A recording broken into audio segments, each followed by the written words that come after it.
Hello, this is Akshaya, and we are from Mahindra University. This is our problem statement is Omni chit funds. So the traditional chit funds, what happens in the traditional chit funds are the saving and borrowing the process. So generally, all the participants give the money to one contributor, the one person who takes all the money from everybody, and just after collecting it, it is given back to one person who bids it. So the bidding process takes place in one type of chit fund. So we are talking about that here. So what are the steps in this? Are first group formation, like particularly generally there are 20 per group. All the 20 form a group. Then there will be one fixed contributor, like who is gonna collect all the money, who is gonna keep the fixed percentage, like the commission and all. Then the auction process or the bidding process, which generally takes place. The next thing is payment at the start.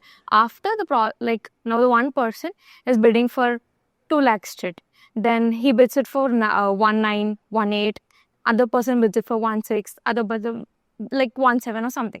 The lowest person will be getting the money. So that person, the amount will go to him, and the rest, now we have rest 40,000, right? So in that 40,000, what happens is there's a fixed percentage which goes to the central person who takes as a commission for collecting all the money and like doing all this job. He takes that money, and rest 30,000 is sent to the users. So here the loss what will be, now I'm bidding for 160. So the loss I'll have is I won't get the rest 40, but I will be paying for the 20, right? So that is the bidding thing which generally happens in chit funds. And this just repeats every month and month. So what are the problems that we are having with chit funds? Now, the one person who's going to control it, he won't be showing everybody who is giving me how much and all that. So there's no transparency in this.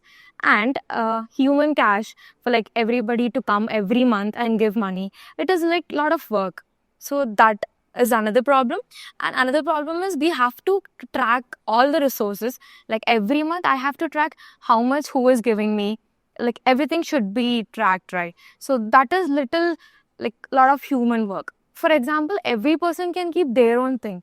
Now, like I am in the state, I can keep my own way of it. So there's not like fixed thing. Regional, like a lot of regional barriers, who can keep according to that. So that is one problem. And it's like one person is the one who is controlling everybody. So it depends on that person. If you want to change any rule, it can be changed. If you want to change the commission percentage, he can change it. So it is like, it's like one person controlling everyone. So that is another problem. So all these problems can be solved using blockchain. First thing is transparency.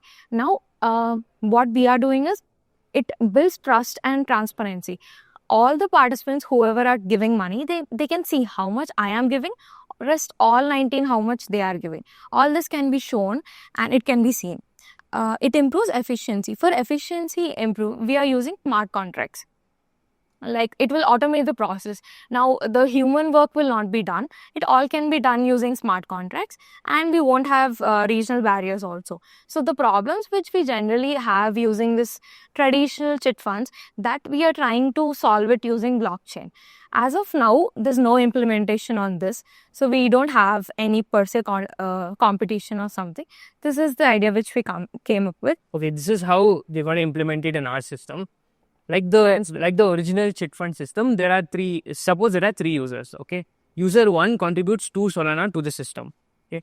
And user 2 contributes 3 Ethereum to the system, and user 3 contributes 1 Bitcoin to the system, okay?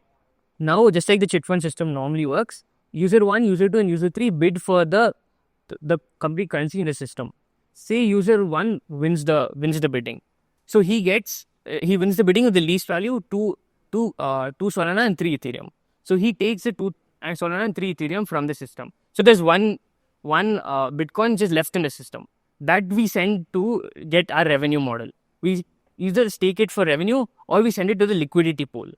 Okay, and the interest which we get from that and the liquidity pool, we keep it with ourselves. And the original 1 Bitcoin, which we take it to ourselves. And then the original 1 Bitcoin, we keep the revenue we get from liquidity pool and stake revenue. And the original 1 Bitcoin still left in the system, we return back to the users. Okay, this is how our revenue model will work, and all of them are happy because this is how it works. Okay, how we use Dojima is obviously the RMS layer helps us connect all the blockchains. Okay, And then interoperability, like multiple, we can get currency, multiple assets from different currency, and the security and obviously infrastructure. Okay, why chit fund built on Dojima system will be beneficial to us is because we have like different cryptocurrencies, different things. There'll be a larger fund size, and because there's a larger fund size, it helps the system.